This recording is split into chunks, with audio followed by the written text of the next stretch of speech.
Hello everybody, welcome back to my channel. This is the second video going up. So if you came back, thank you. I really appreciate that.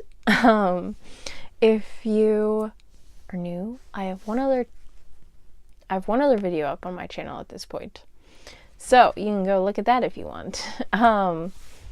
So today is a discussion video and I wanted to talk about rating books because it's kind of hard for me sometimes, and I think that's hard for some other people too. So the book that sparked this idea, oh yeah, I also want to apologize if I sound stuffy at all because I'm getting over a cold, so bear with me please.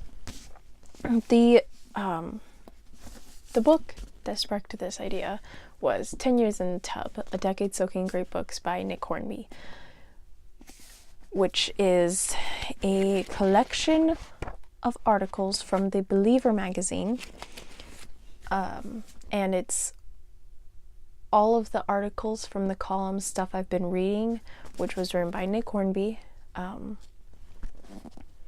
and it's pretty much, I want to do a separate video on this book because I just think there are some funny things in here because it reminds me a lot of BookTube, just BookTube on paper before BookTube existed. I mean, well, it ended in 2013, so BookTube was around in 2010, I think was around when it started. So I feel like I sound really sick, but oh well. But yeah, so it's just, that's what that is. And I wanted to talk about rating it because it was kind of hard. I ended up giving it a 3 out of 5 stars because I did.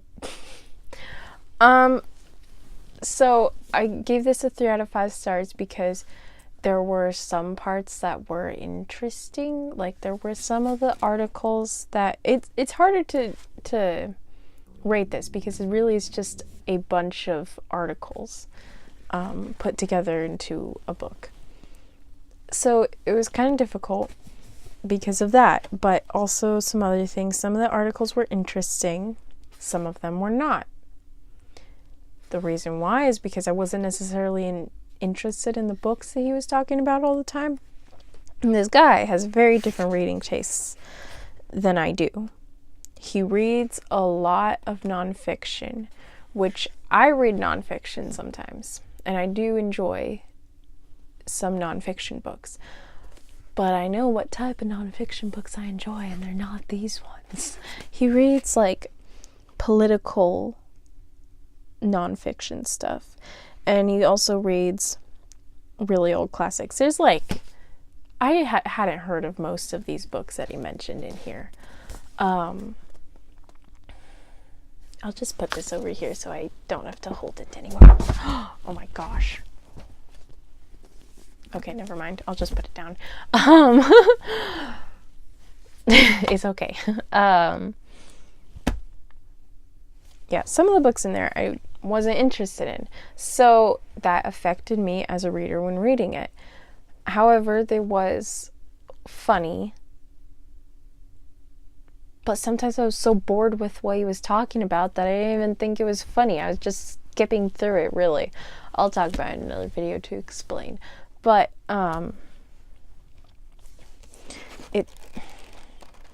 yeah, so that's what sparked this discussion.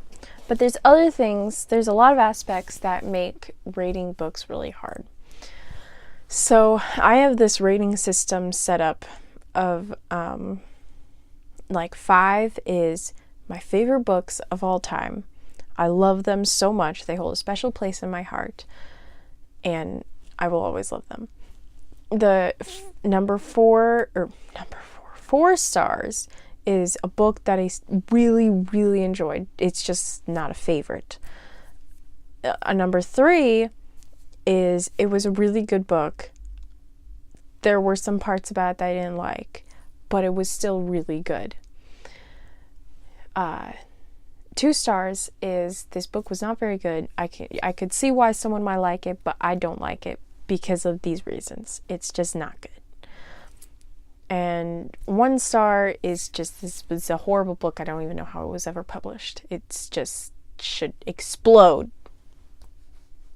Yeah. Explode in the author's face or something. I don't know. I don't think I've ever given a book 1 star. Okay, no. There are 2 books that I've always thought of as my 2 least favorite books of all time. But now, being older, because I read them when I was younger, I would probably give them 2 stars. Maybe I'm just too nice of a rater person. I don't know. I used to do 10 stars, but then that just got really confusing, having to remember all of them. So, I have a few books here that I want to talk about that were kind of hard to rate for different reasons. But I would also like to explain that one of the reasons, when I was younger, a lot of how I rated books were because, like, how well it was written, because I've always I wanted to be an author for 12 years, from the age of 5 to 17. I might talk about that in another video. Tell me if you guys want to hear about that, because there's a big old story behind that. But I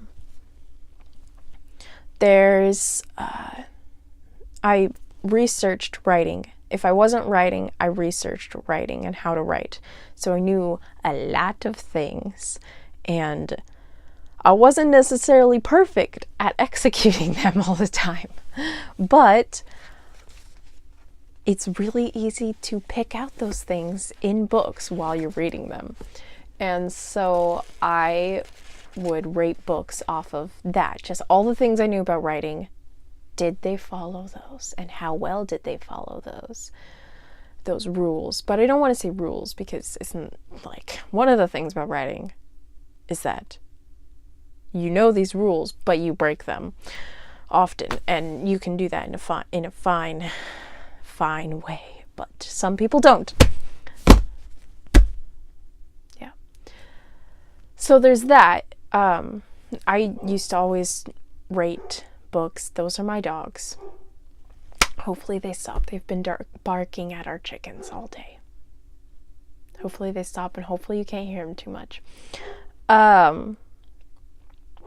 So I rated books off of how well they were written for a long time, and just reflecting back on all the information I know, does it follow that information? Does it? Whatever. I don't know what I'm trying to say. Another thing, I started leaning more towards, I started not researching writing or writing at all as much, and reading more. And that led me to analyzing the literature as with themes and metaphors and allegories. There was some other word I was going to say, but I don't remember what it was. Analogies, and symbolism, all those things. A lot of things that are in classic books.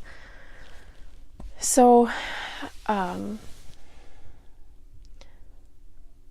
started rating them off of those. But not every book that you read necessarily makes you think, and that's okay. Sometimes I really enjoy those books, but it's just, then how do I rate them? Because it's like I'm trying to, I had these 2 different systems that I tried to rate books off of for so long, but now I read such a variety of books that those 2 systems don't necessarily work with every single genre that I read. Like YA, the analyzing literature doesn't necessarily work. It kind of does. Like, 13 Reasons Why. You can analyze it. You're not analyzing with symbolism and everything. Getting stuff caught in my foot. Not analyzing symbolism or analogies or anything. You're just analyzing the theme of the novel, which is all right. But in my opinion, it doesn't do it well. So I gave it a 2 out of 5 stars. But it made me think a lot just about the subject matter in general and how to handle that subject matter. And so, because of that, it holds a special place in my heart. But it's not 5 stars. There's no way on earth I'm ever giving this book 5 stars.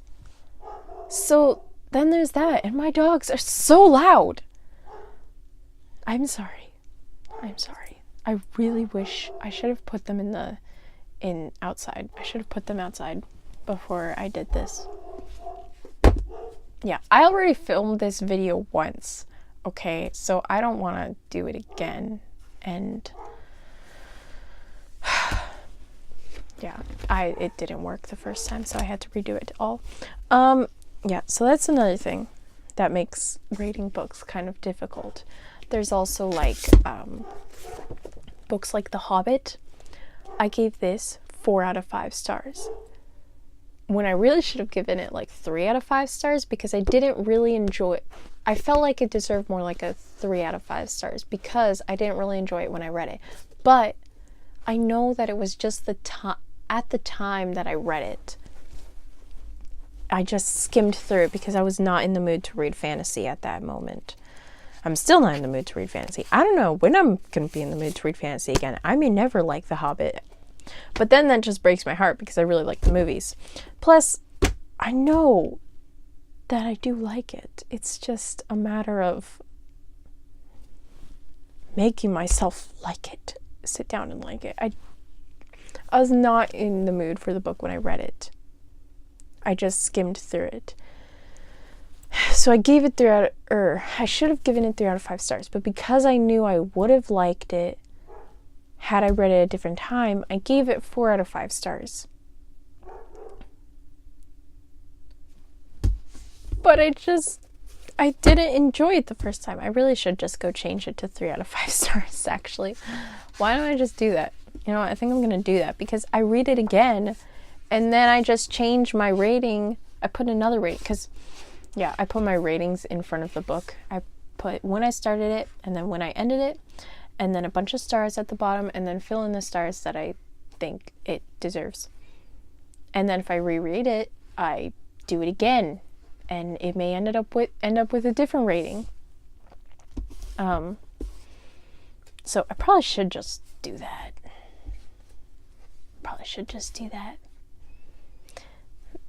Anyways. Yeah, so that's one. There's another problem. Hopefully this is done soon. 13 minutes. Wow, okay. I have one more thing that I want to bring up. And this is just series in general. Like the Lunar Chronicles, Percy Jackson, Harry Potter, Tales of Goldstone Wood, Lord of the Rings, School for Good and Evil. You can pretty much see all of these Hunger Games at this moment. Except for Tales of Goldstone Wood and Harry Potter, actually. You can pretty much see them all here. So, like, okay, there's a book. You start a series and you really like this series, like let's say Harry Potter. Who doesn't like Harry Potter? And you read this one book and you give it 4 out of 5 stars, and you give the next 3 4 out of 5 stars, and then you read the next one and it's not as good as those other ones but still really good, and you're like, okay, could give it 3 out of 5 stars, but sorry. Okay. It deserves more than 3 out of 5 stars. So I could give it 3.5, but to me, I hate giving half stars because they seem just like oh, I'm just being a little bit generous. I guess that's because that is what I do when I know I want to give something more, but I don't want to. Like The Hobbit, if I gave it 3 stars, the first time I rated it, I would have given it 3.5. But instead I gave it 4. I rounded up. But, so basically a half star to me is just like a pity point, I guess. So I don't like to give my books pity points. And so then I either gotta give it 3 stars or 4 stars when it's not as good as these other ones. Still really good, just not as good. Or I gotta bump these ones up to 5 stars, but they're not. I don't want to give them 5 stars. Also, like, you can rate an entire series 5 stars. It's now one of your favorite series, but that doesn't mean that one of these books, like an individual book, is 5 stars. I think all of the Harry Potter books I've given 4 stars. I don't think I've given any of them 5 stars, but the series as a whole is 5 stars in my head. So, yeah. Those are my struggles. Oh my gosh, I have so many. Yeah, right. Okay. No, my life is good. But if all I have to struggle with is how to rate my books, I think that's a pretty good life. So, anyways, tell me, you guys, how you rate your books, please. I would like to know. Please give me pointers on how to do this, because I don't know how. But thank you for sticking around for this 16-minute video. I need to learn how to talk less and slower and not make things so long or in-depth. Yeah. Unless you guys like the long videos. I don't know. Let me know. I'll talk to you guys later. I think, yeah, I'm posting again on Saturday. So, if you want to see that, go check that out. And I also have the other video. Hello BookTube is what I call it. Yep. So, I'll see you guys later. I'm going to go take care of my dogs now. Goodbye.